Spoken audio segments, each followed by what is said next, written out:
الحمدللہ نحمده ونستعینه ونستغفره ونؤمن به ونتوکل علیہ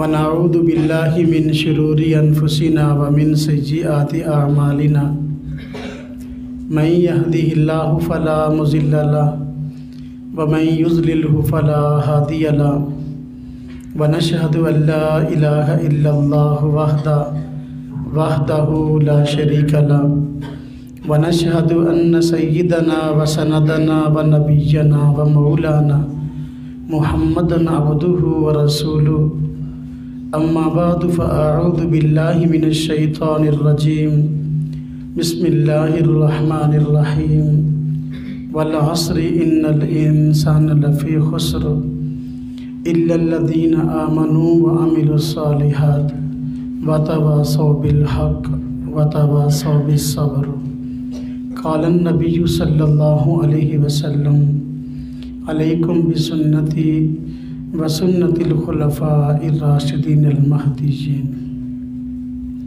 آمنت باللہ صدق اللہ العظیم وصدق رسولہ النبی الکریم ونحن علی ذلک من الشاہدین والشاکرین والحمد للہ رب العالمین اللہم صلی علی محمد وعلی آل محمد کما صلیت علی ابراہیم وعلی آل ابراہیم انکا حمید مجید اللہم بارک علی محمد وعلی آل محمد کما بارکت علی ابراہیم وعلی آل ابراہیم انکا حمید مجید۔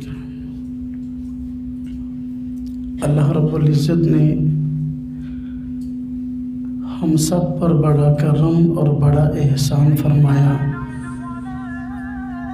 کہ اس ذات اقدس نے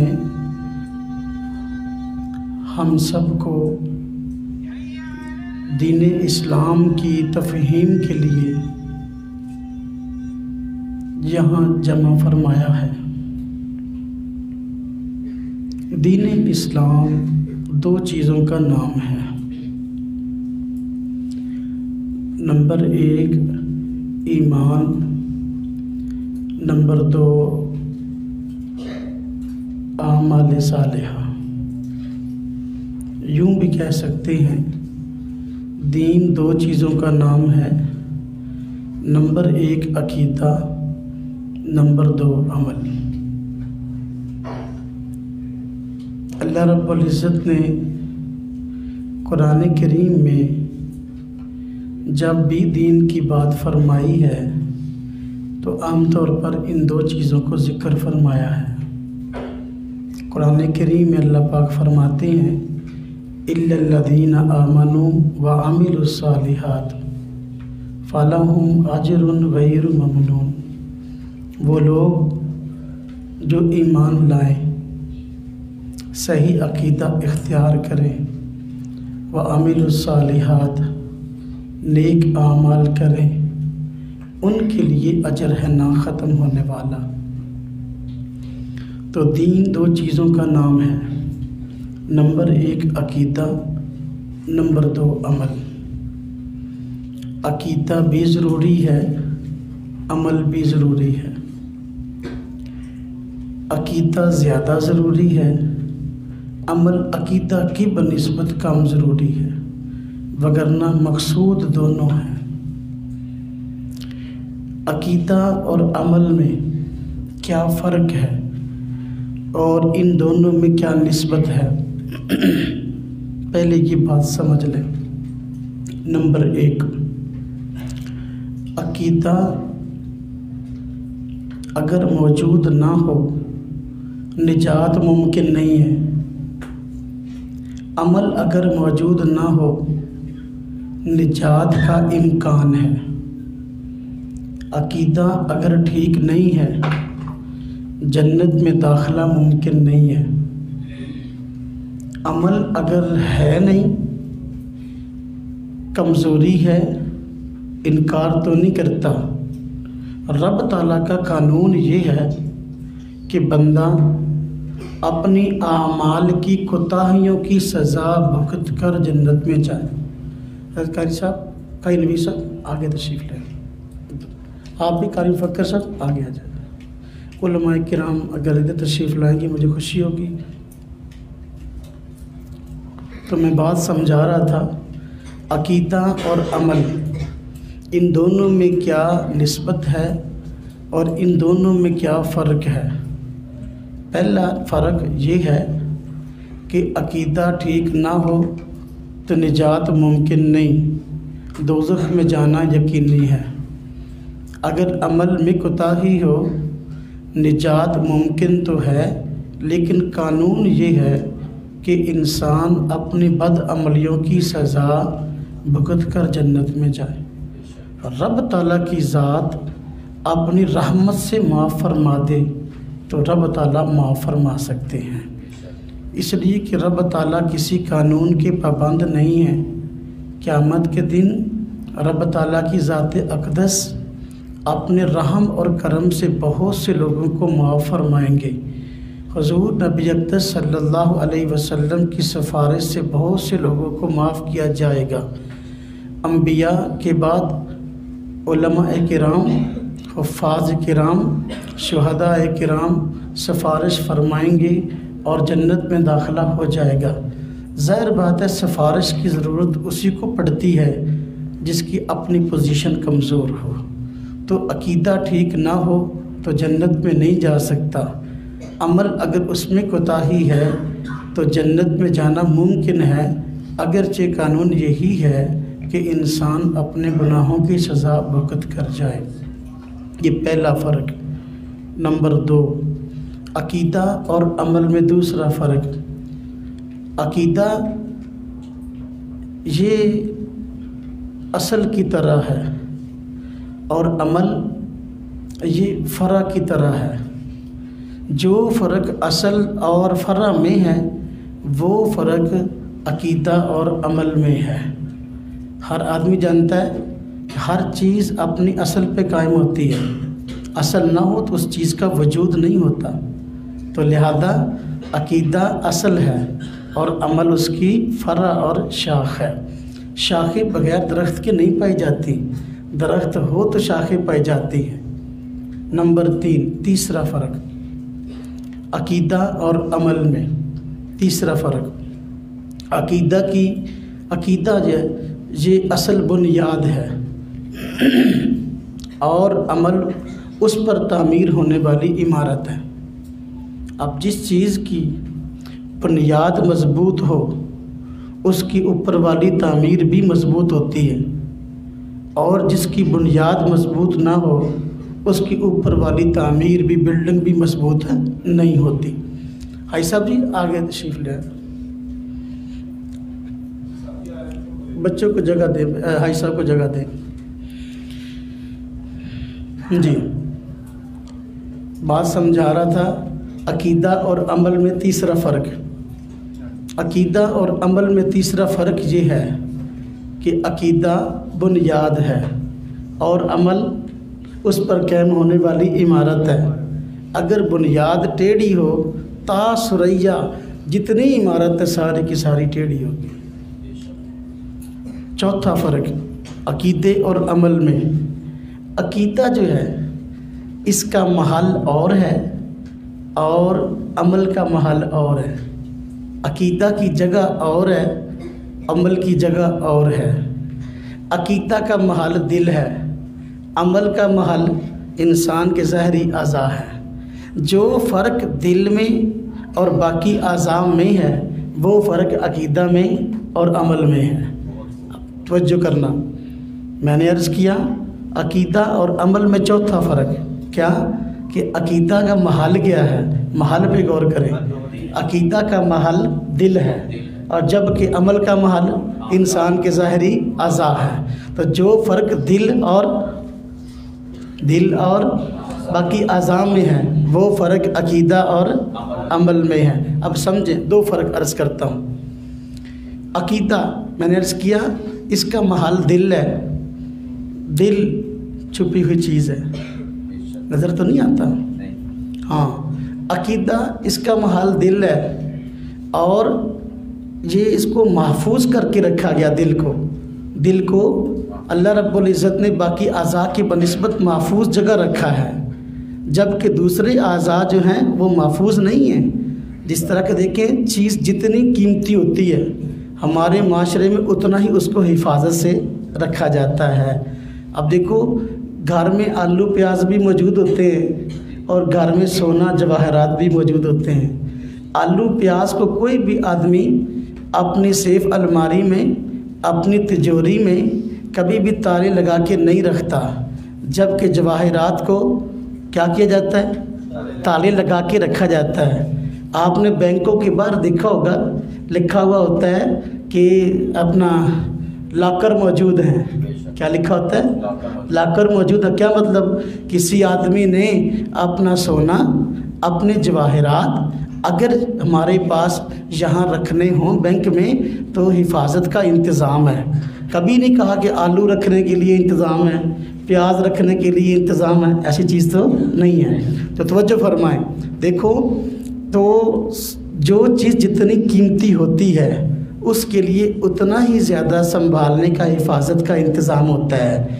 تو چونکہ دل قیمتی چیز ہے، اس کا محل دیکھیں کتنا خاص محفوظ۔ عقیدہ قیمتی چیز ہے، اس کا محل دل ہے، اس کی جگہ دل ہے، اس لیے عقیدے کو اللہ رب العزت نے محفوظ رکھنے کے لیے جو ہے انتظام فرمایا ہے۔ جبکہ عمل جو ہے اس کا تعلق، عمل کا تعلق ظاہری اعضاء سے ہے اور وہ نظر آتے ہیں۔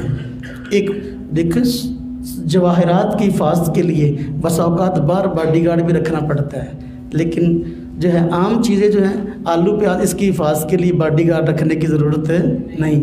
بینک باہر باڈی گارڈ رکھتی ہے، کیوں رکھتی ہے؟ اندر بہت قیمتی مال ہے، حالانکہ وہاں اس کے پاس بندہ بیٹھا ہوا ہے، اس کے پاس بھی گن ہے، جو اندر بینک میں بیٹھا ہے، جو باہر کھڑا اس کے پاس بھی گن ہے۔ تو یہ ڈبل انتظام کیوں ہے؟ چیز قیمتی ہے۔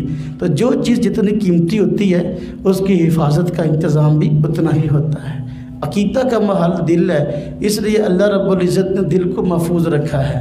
باقی ظاہری اعضاء ہیں، عمل اس کا محل ہے۔ نمبر 2 توجہ کرنا، حضور نبی پاک صلی اللہ علیہ وسلم کا فرمان ہے کہ جسم کے اندر ایک ٹکڑا ایسا ہے، انسان کے جسم میں ایک ٹکڑا ایسا ہے، اگر وہ ٹھیک ہو جائے تو سارے کا سارا بدن ٹھیک ہوتا ہے، اگر وہ ٹھیک نہ ہو تو سارے کا سارا بدن بھی ٹھیک نہیں ہے۔ گمراہی کہاں سے پھیلتی ہے؟ کفر کہاں سے پھیلتا ہے؟ بے دینی کہاں سے پھیلتی ہے؟ تو یہ دل سے ہی پھیلتی ہے۔ دل میں اچھے اور برے خیالات آتے ہیں، جب برے خیالات آتے ہیں بسا اوقات جم جاتے ہیں، اور جمنے کے بعد بسا اوقات آدمی ان پر آگے عملی کارروائی شروع کر دیتا ہے، تو انسان بسا اوقات گمراہ ہو جاتا ہے۔ تو دل یہ عقیدہ کا محل ہے، اس لیے عقیدہ کی اہمیت زیادہ، عمل کی اہمیت ہے لیکن عقیدہ سے کم ہے۔ نمبر 2 دوسرا فرق، عقیدہ میں نے عرض کیا اس کا محل دل ہے اور عمل کا محل ظاہری اعضاء ہے۔ اب دل اگر اس کے اجزاء میں سے کوئی جزو کاٹ دیا جائے، دل دا وال کہتے ہیں، دل دا وال بند ہو گیا، دل کا کنیکشن جن جن چیزوں کے ساتھ ہے اگر ان میں سے کسی ایک چیز کو کاٹ دیں انسان عام طور پر زندہ نہیں رہتا، جبکہ ظاہری اعضاء ہیں ان میں سے کوئی کٹ جائے تو انسان زندہ رہتا ہے۔ اب دیکھو ایک انسان ہے، ایکسیڈنٹ ہوا، اس کی ٹانگ کٹ گئی انسان زندہ ہے، بازو کٹ گیا انسان زندہ ہے، اور اس کو کوئی اور چوٹ آ گئی انسان زندہ ہے۔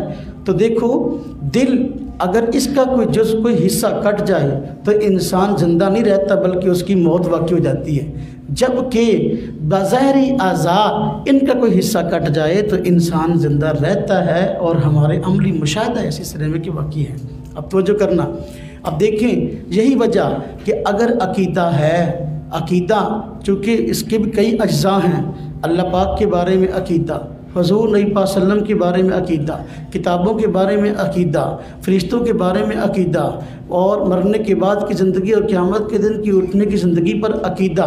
اب ان عقیدوں میں سے کوئی ایک اگر نہ رہے، ایک عقیدے کا انکار کر دے، انسان مسلمان نہیں رہتا، انسان مسلمان نہیں رہتا۔ تو اسی طرح دل کا ایک جز کٹ جائے، میں نے عرض کیا انسان زندہ نہیں رہتا۔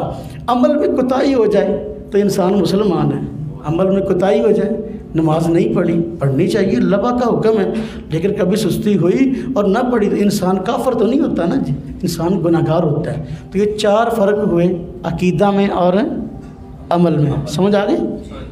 اب میں مثال سے عرض کرتا ہوں، توجہ کرنا، بات اس کو سمجھ میں آئے گی جو توجہ فرمائے گا، چونکہ یہ درس ہے اور درس میں جو ہے بات جو ہے وہ ذرا تھوڑا سا عام بیان سے ہٹ کے ہوتی ہے، توجہ کرنا۔ اب میں اس کے لیے ایک مثال دینے لگا ہوں اور اپنے موقف کو انشاءاللہ اس سے مضبوط کروں گا۔ میں نے عرض کیا دین 2 چیزوں کا نام ہے، نمبر 1 عقیدہ اور نمبر 2 عمل۔ اب توجہ کرنا، اب عقیدہ اور عمل اس کی ایک مثال پیش کرتا ہوں۔ دیکھیں کچھ نہ کچھ ہم سب پڑھے ہوئے ہیں، کچھ نہ کچھ، کم از کم گنتی تو ہم سب کو آتی ہے، 1 2 3 4 5 6 گنتی ہم کو آتی ہے نا۔ اب میں گنتی میں مثال پیش کروں گا۔ گنتی میں 2 چیزیں ہوتی ہیں، نمبر 1 اعداد، یعنی 1 2 3 4 5 یہ اعداد ہیں، نمبر 2 0 صفر۔ اب صفر جو ہے گنتی بنتی ہے اس سے ہے، 10 20 50 100 لاکھ 2 لاکھ اس سے بنتے ہیں۔ اب توجہ کرنا، مثال عرض کرنے لگا ہوں عقیدہ کی اور عمل کی۔ عقیدہ کی مثال، نمبر 1 عقیدہ کی مثال جو ہے وہ بمنزل عدد کے ہے، بمنزل عدد کے ہے۔ عمل کی مثال جو بمنزل صفر کے ہے۔ اب توجہ کرنا، جو توجہ نہیں کرے گا اس کو سمجھ میں نہیں آئے گا۔ اپنا بھائی شام صاحب آگے آ جائے۔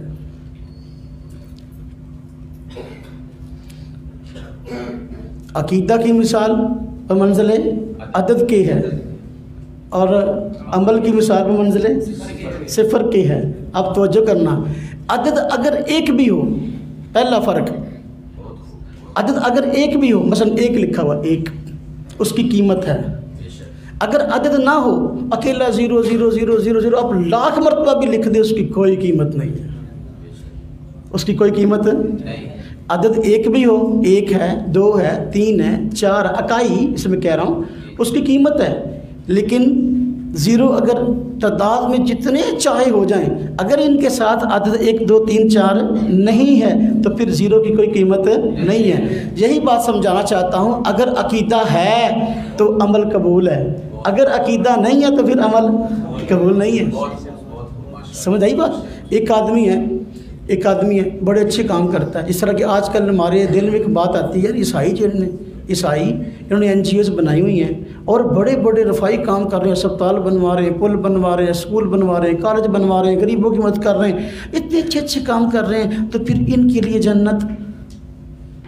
بھائی ان کے پاس عمل تو ہے لیکن عقیدہ نہیں ہے۔ جب عقیدہ نہیں ہے، محض عمل ہے، تو عقیدے کے بغیر عمل قبول نہیں ہے، آخرت میں ان کو کچھ بھی نہیں ملنے والا۔ سمجھ آئی بات؟ میں نے عرض کیا عدد کی مثال، اپنا عدد جو ہے یہ بمنزل، ہاں جی، یہ عقیدہ بمنزل عدد کی ہے۔ عدد اگر اکیلا بھی ہو تو اس کی قیمت ہے، لیکن اگر 0 کئی بھی ہوں 1 کے بغیر تو اس کی کوئی قیمت نہیں۔ ایک فرق سمجھ میں آ گیا۔ نمبر 2 دوسرا فرق توجہ کرنا، جہاں وائٹ بورڈ ہوتا ہے نا، میں نے اصل میں ایک دوست کو کہا تھا، میں نے کہا اگر پروجیکٹر ہمیں مل جائے تو ہم پروجیکٹر سمجھائیں۔ یہ جو ورکشاپیں ہوتی ہیں نا، پڑھے لکھے لوگوں کو سمجھایا جاتا ہے، کوئی بھی اہم معاملہ جو ہے تو پروجیکٹر کی مدد سے سمجھاتے ہیں۔ اللہ کرے ہمیں دستیاب ہو جائے تو انشاءاللہ ہم آئندہ اس کا اہتمام کریں گے۔ اب سمجھیں دوسرا فرق، عدد اور 0، اس کی بات چل رہی تھی، عدد اور 0۔ اگر اکیلا عدد ہے، اکیلا 0 نہیں ہے، ہم نے 0 لگا دیا، مثلا ہم نے 1 لکھا، اس کے ساتھ 0 لگا دیا، اب 1 کی قیمت بڑھی کہ نہیں؟ بڑھی۔ عقیدہ کے ساتھ عمل شامل ہو جائے تو اس کی قیمت بڑھ جاتی ہے۔ سمجھ آئی؟ اب سمجھنا، اچھا اگر اکیلا 0 تھا، اکیلا، ہاں جی، ہم نے اس کی بائیں جانب 1 لگا دیا، اب پہلے 0 کی کوئی حیثیت نہیں تھی، لیکن ہم نے 1 کا عدد لگایا تو اس کی قیمت بن گئی، اس کی قیمت بن گئی۔ تو خلاصہ یہ ہوا کہ بھائی دیکھو، ایک طرف عدد ہے اور دوسری طرف 0 ہے، اگر عدد ہے اس کے ساتھ 0 لگائیں تو عدد کی قیمت بڑھتی ہے، اور 0 کے ساتھ عدد لگائیں تو اس سے اس کی قیمت بنتی ہے، اس سے اس کی قیمت چکرا تو نہیں گئے؟